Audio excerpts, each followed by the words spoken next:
Nancy Green with Film Critique, and I just wanted to say I really love this show so much.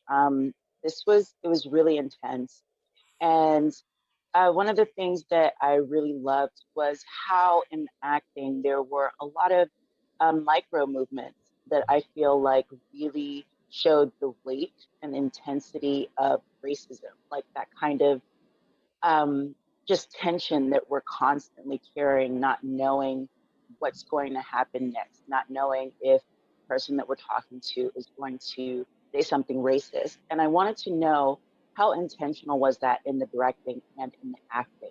Was there a lot of thought put into that? Because they're almost so small, you might not notice them in real life, but knowing what you're seeing. So I was curious. I quickly say that, yes, that is very real. And I think for me, um, playing lucky, because, as a Black woman, you go out into the world and you experience all the microaggressions, you experience all these things. And when you don't experience it, you're worried that you're going to experience it. And you don't realize how much you hold it in. And you just kind of show up and show up and show up and show up. And I think for me, playing lucky and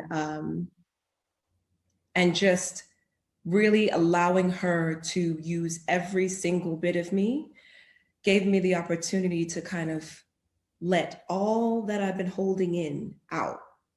And I personally didn't even realize how much those microaggressions actually affected me in my life until I played lucky. It was transformational at the least, to be honest.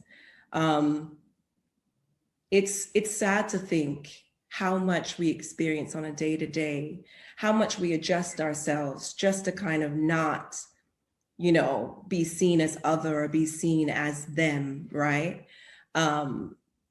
It's, yeah. Yes. That's it. That's all I have. Yeah, that's kind of like the same experience for me. Yeah, I mean, even though like I'm much younger, and sometimes I don't even notice it. Like my mom will have to come up to me and be like, "No, babe, that was racist," and like, you really, really do not notice it. So I can't even imagine how Ruby Lee was feeling during all of her experiences in the show, and feeling so helpless, and to have to go home and to have to not, feel comfortable in her skin at all times, and not even feel comfortable around like her own family. It was just like, it was heartbreaking, Yeah, and as parents, Lucky and Henry had to put on a face for their children after experiencing all they experience in the world. They're supposed to somehow come home and parent.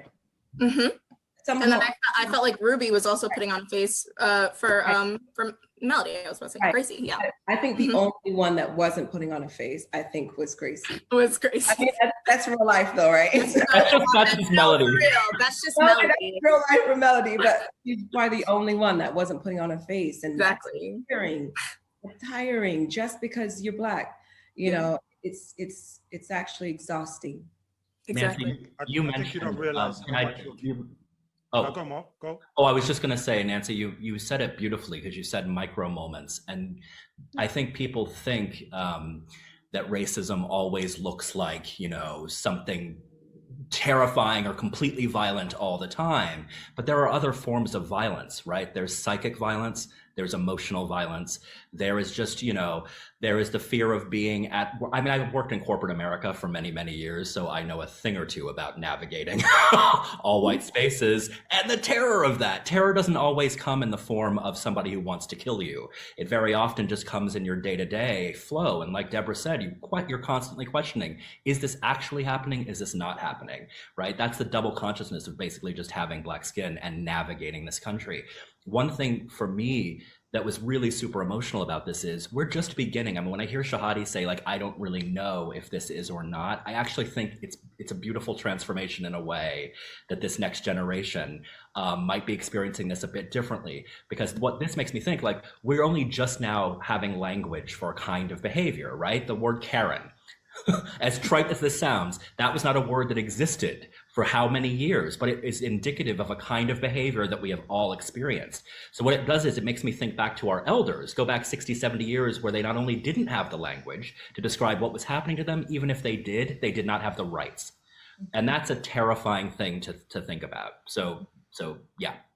Yeah, I was just going to say how much like you have to hold it in and you don't know how it's going to manifest in you. So every day you're dealing with these pressures and then it builds up and then it has to have a release somewhere. And then sometimes that release, when you do eventually have that release, you look crazy, but it's because you've been building up, you've had this build up for years, or you've had a sort of like an encounter throughout the week that has just been building and it's happened so many different times. And then when you do have that explosion, you're looked at like, yeah, like you're crazy. And I think that's what the piece spoke to as well, with some of the things that were happening like psychologically to the characters.